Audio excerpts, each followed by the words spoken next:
Duane, I think after the first Alabama loss, Frank said we're not even going to look at the tape. Have you guys taken that approach with the first Tennessee loss?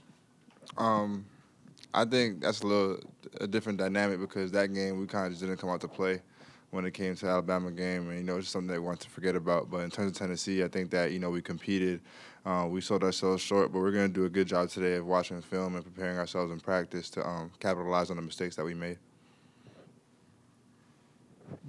I know you got to play whenever they tell you to play, but does playing at 9 o'clock change anything on you guys then? It doesn't. I mean, the only thing that's different is we get to go to class in the morning still. But other than that, it's a night game, and, guys usually be in the gym at that time of night anyway, so it's not anything different for us. It's still up in the air whether or not punter will play. If he does, what do you guys need to do differently to contain him? Because he torched you last time you all played. We just got pay better attention to him. Realize that he's a better shooter. He's a pretty good shooter, so we got to make sure we close him out and get the ball out of his hands as much as possible because he dominates the basketball. And whether he plays or not, we still got to play hard because as you saw against Missouri, when Wes Clark didn't play, it still didn't make a difference if a team's best player doesn't play or not.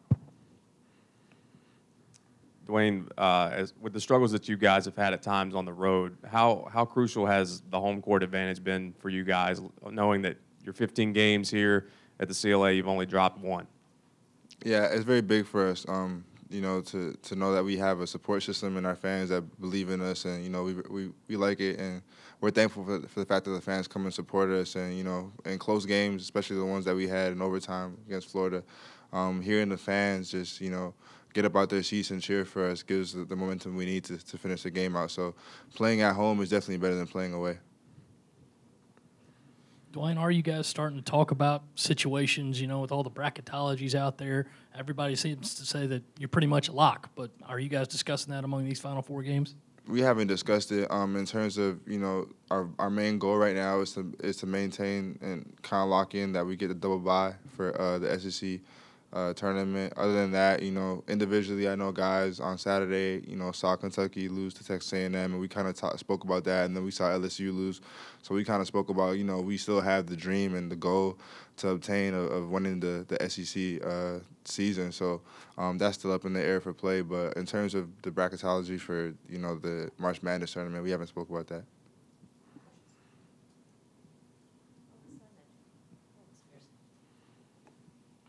You mentioned the overtime, and you guys have had a lot of close games that go right down to the end. How do you make sure that the younger guys don't feel complacent throughout a game, just thinking, okay, someone will bring this back, we'll end up getting the win? How do you kind of avoid that mentality with the younger ones?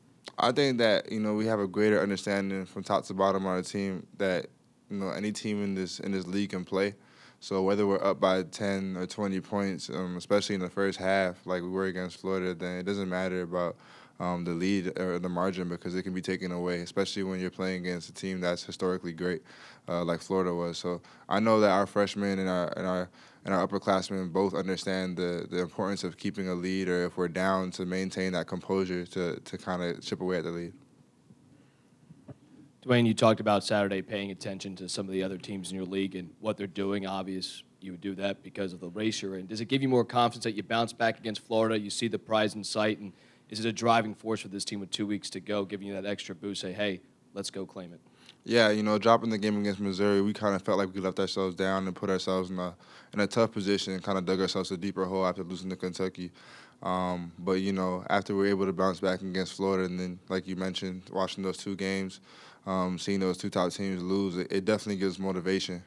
We all were, I think, right after the game, we all sent out a mass text in our group chat and spoke about we can really do this, and we screenshot a picture of the standings, and we all spoke about we just got to have a great week of practice and film and make sure that we come into every game with on top of our game.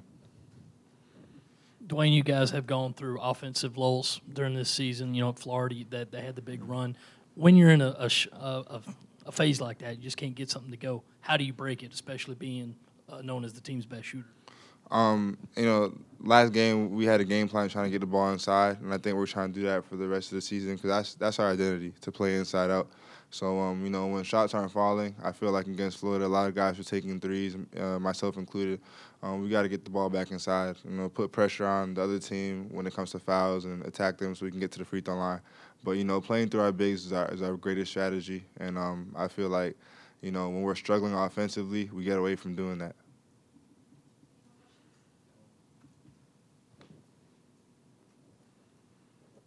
Not so serious of a question, but I'm curious in this group text chat that you guys got going, who's the most annoying person that you'd like to leave out if you could?